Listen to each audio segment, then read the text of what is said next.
안녕하세요, 힐링숭입니다. 저병을 힘있고 편안하게 하는 사람들을 보면 어떻게 저리 쉽게 이동을 하지 의아스러운데요. 원래 저병은 두 팔이 물 밖에 빠져나오기도 힘들고 끝까지 도착하면 무조건 쉬어야 하는 게 국룰이었는데, 벽 터치를 하고 다시 저병으로 원래 자리로 돌아오는 사람들은 무엇이 특별할까요? 오늘은 저병을 쉽고 힘있게 하는 사람들의 특징과 그 방법에 대해 알아보겠습니다. 첫째, 기가 막힌 타이밍. 저병은 그 어떤 영법보다 타이밍을 중요시 여깁니다. 물론 힘이 남아들면 타이밍 무시하고 오로지 전진 앞으로 땡길 수도 있습니다. 그러나 우리의 체력은 무한하지 않기에 어떤 타이밍을 가져가느냐가 관건인데요. 저병을 할 때 양팔이 쉽게 물 밖으로 나오는 분들은요, 출수킥 타이밍이 일단 기가 막힙니다. 발로 뻥 차고 누르는 동작을 자세히 보면 팔꿈치가 구부러졌고 그 뒤로 펴지는 과정에서 발은 아래 방향으로 누르고 있습니다. 근력이 부족한 사람들도 이런 좋은 타이밍으로 저병을 할 경우 양팔은 물 밖으로 충분히 나올 수 있다는 이야기인데요. 출수킥, 입수킥 이야기 많이 들어보셨죠? 그렇다면 이 출수킥을 강하게 차야 될까요? 아니면 입수킥을 세게 차야 할까요? 빠른 속도를 내기 위해서 둘 다 강하면 더할 나위 없이 좋지만 타이밍도 맞추기 힘든 시점이라면요, 그 욕심을 우선 버려야 됩니다. 둘째, 출수킥을 강하게 차라. 아니요, 우리 수용쌤은 출수킥은 약하게, 입수킥은 강하게 하라고 했는데 이거 전부 말이 다 다르고 진실은 무엇이죠? 강한 의문을 품을 수밖에 없습니다. 저병을 할 때 양팔이 물 밖으로 나오기가 힘든 분들은 원인이 다양하며 한두 가지 고친다고 하루아침에 완성되는 것도 아니죠. 물속 웨이브 동작을 크게 가져가며 아래로 누르는 출수킥에 한 방 한 방 힘을 싣고 팔 당기는 힘 역시 플러스 요인으로 들고 가 일단은 팔이 물 밖으로 나와야 되겠죠. 어설프게 타이밍을 맞춘다고 약, 중강, 그 강도 조절까지 통제를 다 해버리면 정작 팔에 힘을 쓰지 못하여 저병할 때마다 팔이 올라오지 못하는 악순환을 겪게 됩니다. 만약 상체 근력은 자신감이 넘치지만 출수킥, 입수킥 타이밍만 주려고 하면요, 더 망치는 것 같다라는 느낌이 든다면 출수킥, 입수킥을 차듯 안 차듯 그냥 끌고 가도 괜찮습니다. 이 말을 굳이 직역하자면 아주 약하게 차거나 또는 차지마! 라고 할 수 있지요. 우리는 저병할 때 뭐로 가도 설마 가면 됩니다. 그런데 당장 양팔이 물 밖에 올라오지도 못하는 상황에서 굳이 물잡기를 이렇게 하고 타이밍을 기가 막히게 다 맞추고 웨이브는 또 이렇게 하라, 너무 많은 주문을 해버리면 뇌 과부하로 인해 모든 것을 망쳐놓게 됩니다.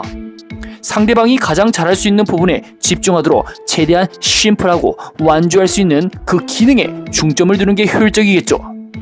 몸치, 박치, 리듬감 제로라 저병 타이밍을 아예 못 맞추겠다 싶으면요, 출수킥, 입수킥 또 거의 하지 말고 상체 위주로 하는 게 현명하다 볼 수 있습니다. 팔에 힘이 없어 혼자는 못 올라온다, 발이 필요하다 싶을 때는요, 강력한 출수킥과 팔의 힘을 빌려서 올라오는 게 또 현명하다고 볼 수 있겠죠. 저병이 익숙해지고 빠른 템포 리듬을 갖고 싶을 때는 출수킥을 약하게, 입수킥을 강하게 누르면서 빠른 타이밍으로 승부를 보기도 합니다. 저병을 단순 완주의 목표를 두느냐, 스피드에 집중을 하느냐에 따라 저병킥의 강도는 분명 달라질 수가 있겠죠. 셋째, 팔을 수면 가까이 넘겨라. 양팔이 물 밖으로 나와 리커버리를 할 때 높낮이는 우리의 체력과도 밀접한 영향을 미치게 됩니다. 저병의 힘 낭비를 최소화하는 사람들의 특징은 불필요하게 팔을 높게 들지 않는다는 점이죠. 무게중심을 앞쪽으로 쏟으며 팔이 물에 안 걸리는 정도만 가볍게 물 위를 스쳐 지나가며 글라이딩 준비를 해야 합니다. 그러나 초급자 입장에서는 상당히 부담스럽게 느껴질 수 있습니다. 팔을 팍팍 올리지 않으면 물에 당연히 걸리는 것으로 알고 만세 저병을 계속 추구하게 되지요. 오히려 편안한 저병은 낮고 부드럽게 지나갈 때 그 진가가 드러나게 됩니다. 넷째, 다리를 아껴라. 저병의 피로도를 낮추기 위해서 발차기를 아껴야 됩니다. 사실 어떤 연법이든 발차기를 강하게 하면 체력 소진은 빠르게 찾아오는 법이죠. 킥판을 다리 사이에 끼우고 오로지 상체로만 저병을 해봅니다. 다리는 자연스럽게 모아진 상태를 유지하며 항시 띄워서 이동을 하게 되는데요. 이때 저병을 편안하게 하는 사람들은 머리의 무게중심을 순간적으로 아랫방향으로 만들어 몸이 물속 안으로 들어가게 하지요. 그런데 발차기의 통제가 익숙하지 않는 분들은요, 나도 모르게 출수킥과 입수킥이 실룩실룩 저절로 나오게 됩니다. 또는 다리 사이에 힘이 풀려 몸이 뒤집어지며 하체를 안 찬다는 게 만만치 않는구나 깨닫게 됩니다. 처음에는 무릎을 쭉 펴서 상체로만 가야지 마음을 먹어도요, 여태 저병을 해온 그 본능을 갑자기 억제시키는 게 힘들지요. 무릎이 막 구부러지면서 결국 킥판이 내 몸에서 자꾸 벗어나려고 하니 저병킥을 아예 안 하면 중심을 잡는 게 피곤해지는구나 생각이 듭니다. 그럼에도 다리 사이에 킥판을 끼워 저병 연습을 하면 상체 근력 증진은 물론 향후 출수킥과 입수킥의 그 소중함을 알게 되어 스스로 강약 조절을 할 수 있게 됩니다. 킥판을 끼워 무릎을 쭉 편 채 상체 위주로 저병하기, 출수킥, 입수킥 하고 싶어도 끝까지 참아보기. 뒤집어지고 넘어지고 실패를 통해 우리의 코어 능력은 점점 단련되어 가며 향후 저병은요 더 쉬워지게 됩니다.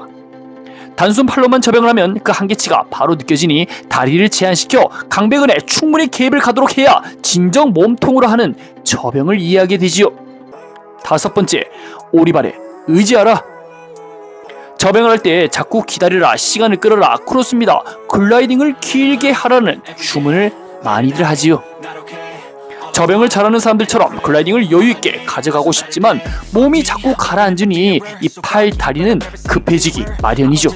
오리발은 멤버보다 면적이 크다 보니 물을 누르는 양이 많아 더 빠른 속도는 물론 여유있는 자세에 신경을 쓸 수 있게 됩니다. 물속에서 미끄러지는 느낌을 온전히 받으며 다음 동작을 만들 수 있는 그 여유 공간이 생기니 저병은 점점 편해지지요. 앞서 내용처럼 타이밍에 집중하고 출수킥, 입수킥의 적절한 강도, 킥판을 다리 사이에 끼우기 등 고생해서 만들어가면 물론 성취감이 크지요. 그러나 매일 고난의 행군을 펼치며 어렵게만 생활할 필요는 또 없습니다. 오리발은 안 되는 동작을 되게 만들어 우리의 실망감을 덜어주지요. 6번째, 아프면 망한다. 수영 영법 중에 가장 간지나는 영법 1위 저병. 그러나 가장 부상당하기 쉬운 영법 1위도 저병. 저병을 잘하고 싶으면 저병과 관련된 드릴을 많이 하고 저병 경험치를 자주 쌓을수록 발전하게 됩니다. 그러나 우리의 관절과 연골이 정신력에 한참 못 미치는 경우가 많습니다.